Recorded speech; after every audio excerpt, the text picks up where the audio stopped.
Selling your dental practice is one of the biggest decisions of your dental career. And buying that dental practice is the biggest. This is Paul, Dr. Nacho, founder of Dental Nachos and Dentist Shop Connect. And I am thrilled to be speaking with a transitions expert today from DDS Match, an awesome key resource and sponsor of our Dental Nachos group. If you'd like to learn more, text BUY to 215-543-6454 or text CELL to 215-543-6454. We are here to help you with making the biggest decisions of your dental career with success and not stress. Welcome to the podcast. Share with us who you are and what you do to help dentists.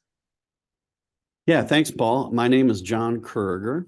I've been in the dental business now, I think, 30 years. And I help dentists prepare for their eventual transition. And I'll share, when you're talking to these dentists, we just kind of talk about their emotional context. We say whether they're selling or whether they're buying, they're both excited and nervous, but about different things. Right. It's a big decision, which comes with a lot of enthusiasm, but like most decisions that we've never made before, they come with a lot of anxiety, and that's where you guys come in to help. One of the things I want to ask you up front is the theme is team, especially the DDS match group and right. Nachos. If I'm a seller, who am I going to have on my team? I'm going to have a broker like yourself working only for the seller, but who else are you working with? Well, to your point, team, I sometimes call myself sort of the conductor of the orchestra, right? I like that. So I have to make sure all the pieces of the orchestra are doing their right part. So we certainly represent the seller, and our job is to surround the seller with what I call trusted advisors, people that, for example, an accountant that understands dental, specifically transitions, or an attorney that specifically does transitions. That's really helpful. And then for the buyer, while we don't represent them, we coach them through the process because they've never done it either, and make sure that they're surrounded with the right people so that it's as smooth as possible for both parties. Yeah, I mean, it's it might sound overly simplistic, but you do not want to show up to play basketball with a baseball bat. And many dentists do this because they just don't know, and they don't know who the right person to get is. And you did mention something that I would like to reinforce. So all of the DDS match brokers, myself, when I'm on podcasts with Brian Montgomery, dental focused attorney, our grandmothers were right, John. We are very special. Why is having a dental specific, dental focused advisor so key? Why not just get an attorney who does anything? They might do tax law. Why can't they help you with your transition? They're attorneys. Yeah, I always like to draw parallels. So if you go to your internist and your knee hurts, he'll probably look at it and say, okay, I'm not an orthopedist. Let me send you to Joe Blow because he is. I know a little bit about joints and whatnot. So it's not a very general thing. So you're right. There's a lot of attorneys out there that could certainly probably study all the things needed for a dental transition, but they've never done it before. So to make it smoother, you always want to use someone that's an expert in that specific field.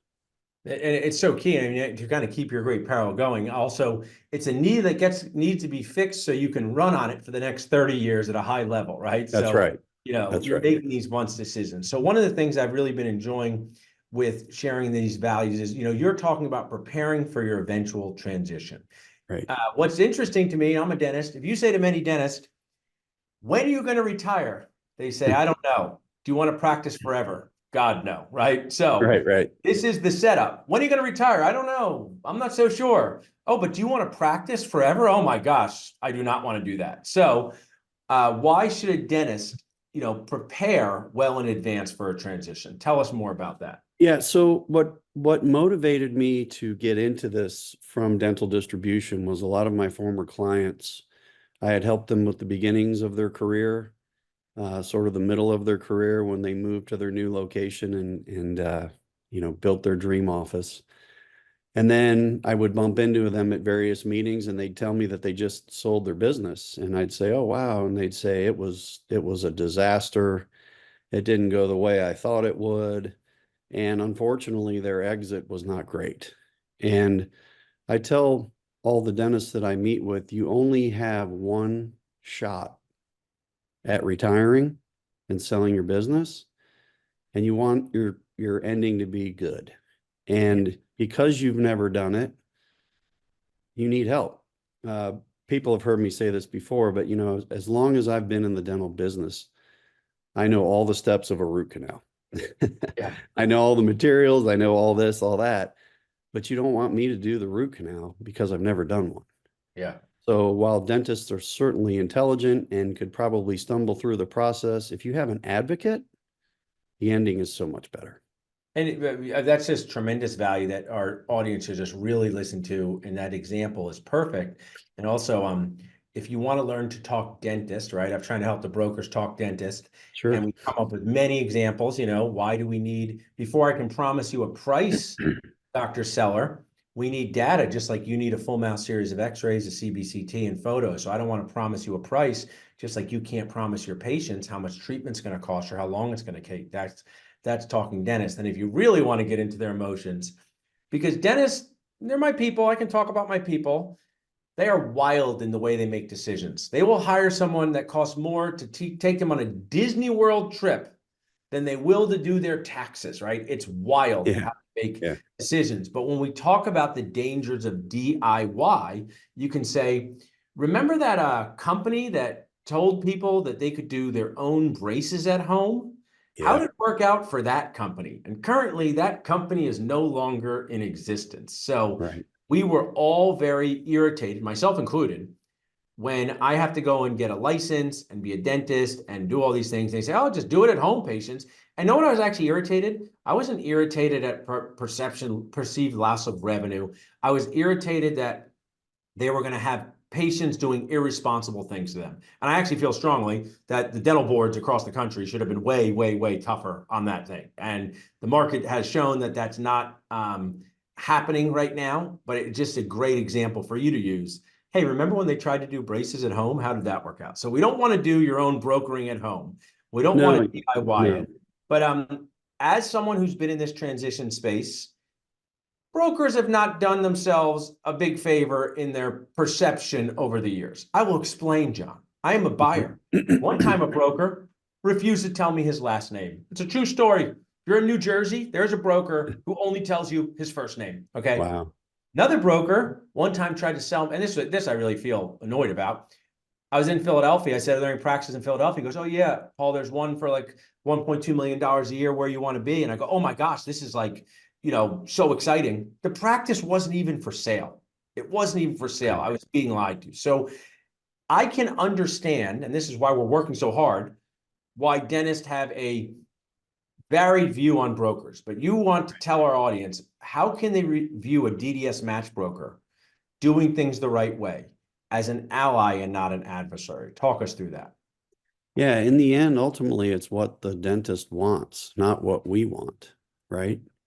So there's more to it than just the value of the business or what he could get for the business or she could get for the business. It's quality of life issues. There's many, many, many moving parts. And I kind of want to tie back a little bit to when should they prepare, but it also ties into why we are advocates. DDS Match believes in a process to get somebody to the point of transitioning and then getting them through the transition. Paul, as you know, as a dentist, where you're the most comfortable is in the operatory. Yeah. You walk in that room and you have your process, let's say, to do a composite. And you don't even think about each step, you do it innately. Well, if one of those steps is skipped, it throws you off. Yeah. And it makes the procedure really difficult and you stress out. Okay, well, you've probably done a million of those. So what we try to do from a transition standpoint, since they've never transitioned, is tell them and walk them through the process. So here's what we're going to do first. Do you understand? Yes. Okay, here's what we're going to do next. Are you ready for that? Yes. So a step-by-step process keeps dentists comfortable. I absolutely That's love where they're it. the happiest. I mean, if you're talking dentists could be like, hey, how would your filling work out if you skip the bonding part? And that feels Right. not well. And, you know, I wanted you to circle back on this. I like what you've shared here well in advance, but what does that mean? If I'm a dentist and I'm saying, hey, John, I'm do $1.3 million a year. I have 5 operatories. I'm thinking of retiring in the next 6 to 8 years. My spouse is telling me they want to move to a better climate. When should I be connecting with someone like you? As soon as possible. I've always said this too, as a small business owner, you don't have a set deadline for retirement. Where I grew up, our neighbor across the street was the fire chief. And when his pension was fully vested to the day he Yeah. retired, and he couldn't wait. Or, somebody that's worked at a corporation for a long time, they have, their retirement is set for a specific date. My mom was a teacher. And when her teacher's fund Yeah. was fully invested, then she said, that's my date of whatever it was, 63 and a half. There's really not one in dentistry Yeah. because it's a privately owned business. So you need to begin with the end in mind and be prepared for everything. But ideally, if you let us walk you through the process, you'll be able to transition on your terms. And if you're thinking about it, you must engage in a conversation because Yeah. there's a lot of dentists that aren't thinking about it. And So also, dentists have mismanaged expectations when anyone, if they haven't done something. So I'll just give you a few, as we talk about preparing and also why the broker is your advocate, not your adversary, your ally, and not your adversary. Let me just play the role of okay, John, I'm having a conversation with you, and I have a practice that does $1.1 million a year. It has 5 operatories, and I want to be done in a year. But my friend said I can get a good deal from a DSO. Could you manage I want to be done in a year, but I can get a good deal from a DSO. Remanage some of my expectations if that was one of our first conversations. well, I always say, what's your definition of a good deal? First of all, because it's different for everyone. Of course, the DSO is going to tell you that their option is the best. Why wouldn't they? But you owe it to yourself, doctor, to get all kinds of opportunities, right? And review them thoroughly. Again, back to the beginning of this conversation, you only have one shot at doing this right. So beware of getting sucked down the rabbit hole of an email that says click here for details. Again, because you've never done it before, you might make very innocent, honest mistakes, sign forms that now you're locked into things you wish you'd Yeah. never been locked into. And, one of the things that they preach is we will take care of all your business headaches because dentist headaches are outside of the operatory, typically not in the operatory.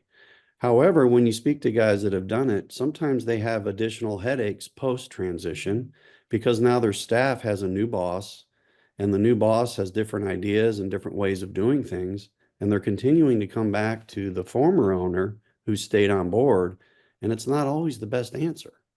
Now, sometimes the size of your business dictates that only certain people can afford it. But overall, we believe ideally in transitioning to a younger you. And tell me, that's such great value. Timelines, right? I mean, if we just what I tell anyone is live your life in the most, right? Live your life in the most, not in the life. So I know there's exceptions. So and I want you, but I'm gonna ask you most. Most of the time, if you transition to a DSO, are they going to be asking you to continue on as a dentist in that practice for the next 3 years? Yeah, and the logic behind that, frankly, is they have to find a replacement for you. Right. And they're And as you know, requiring it, right? Paul, there's not a ton of dentists in the universe.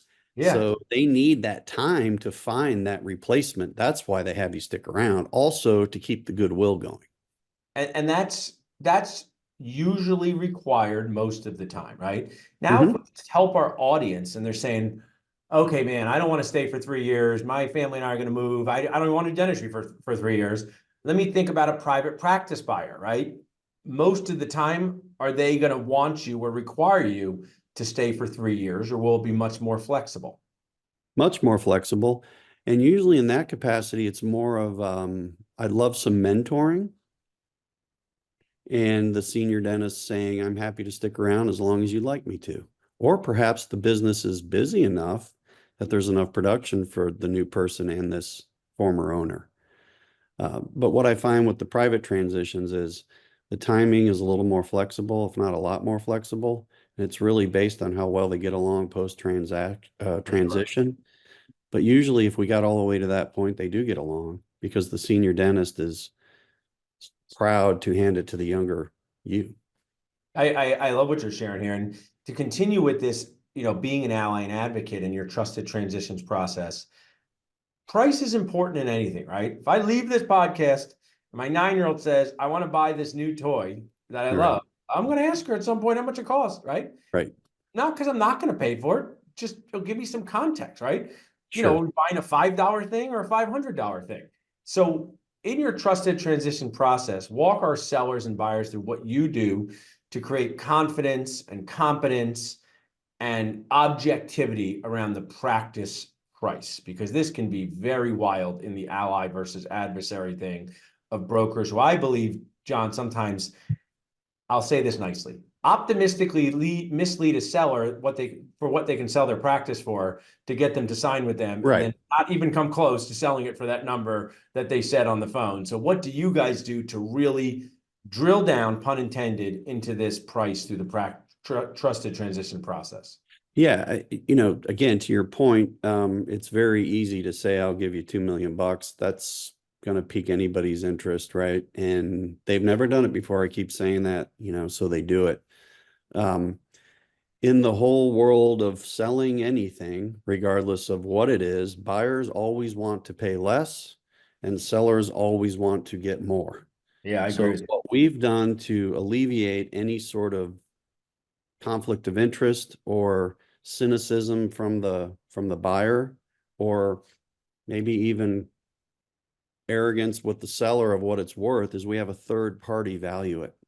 And I can't tell you how many times that comes in handy when somebody says, how did you come up with that price? I didn't come up with it.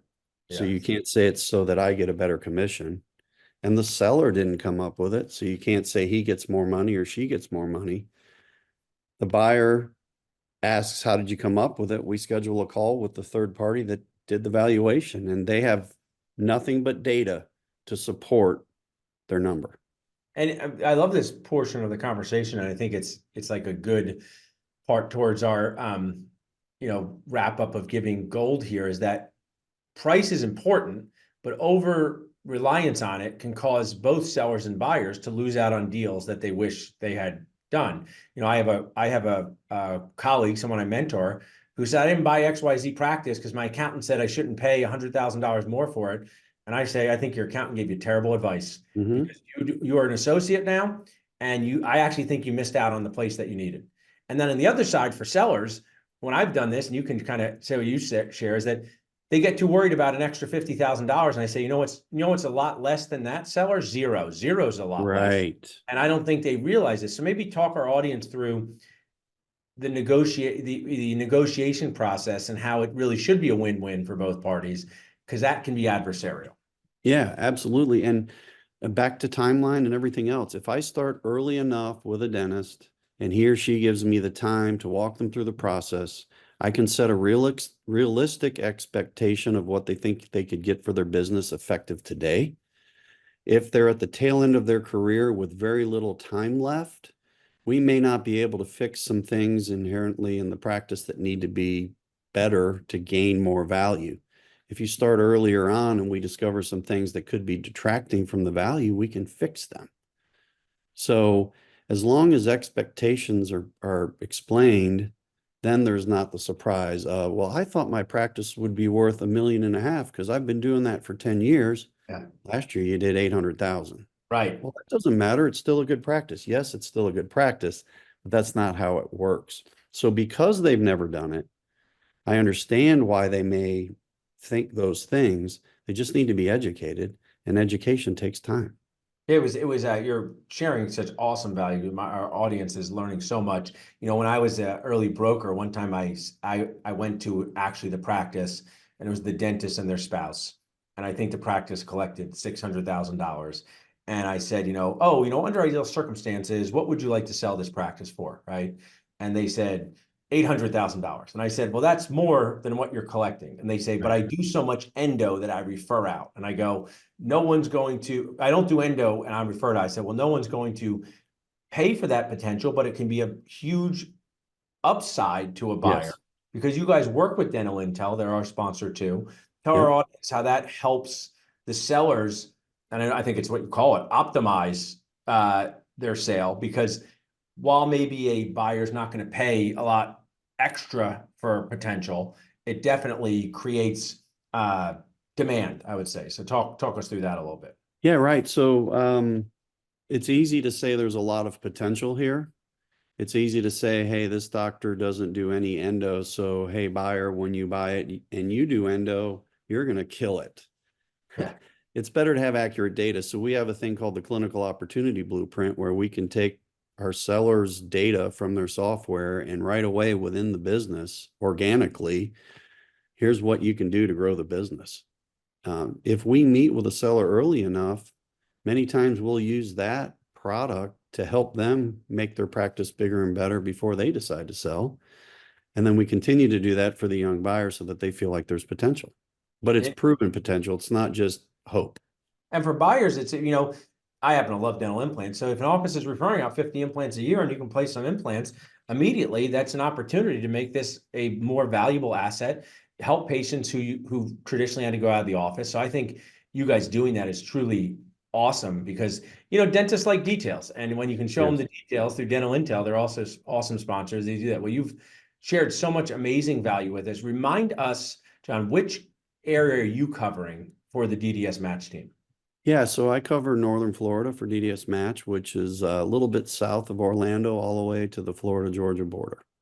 And as we wrap up, even though we live in this online world and we're able to talk to each other through Zoom, and my Dental Nachos audience, I'm proudly has, over 70,000 people paying attention to it, there is still a value and need to this regional aspect of the broker. So maybe, tell our audience why the regional aspect of you being in this area is a plus for the people who work with you.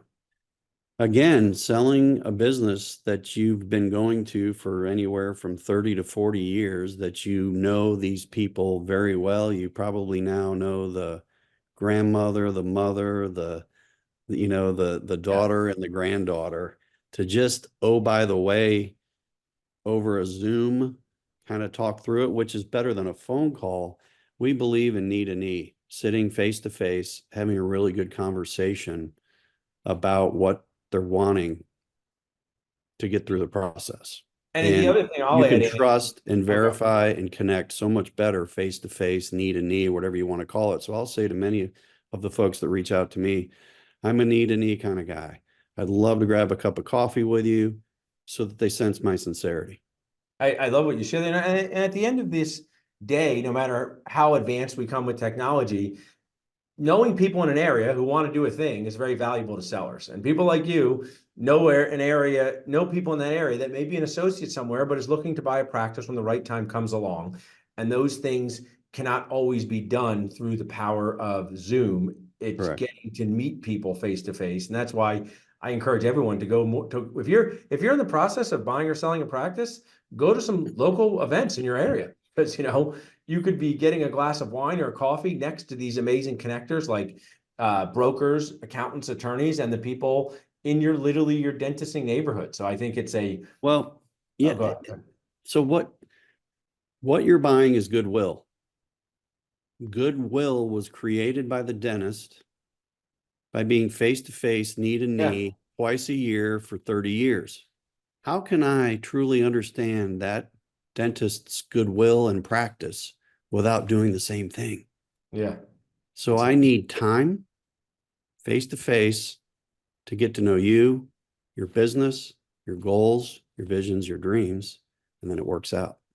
Absolutely love that. Well, we're going to help treatment plan the careers of dentists Yeah. with success, not stress. You can text by to 215-543-6454. You can text cell to 215-543-6454 to get connected with John. Learn more. You can go to dentalnachos.com. I'm so proud to be working with you, John, and thank you so much for sharing with us today. Thanks a lot, Paul. Have a great day.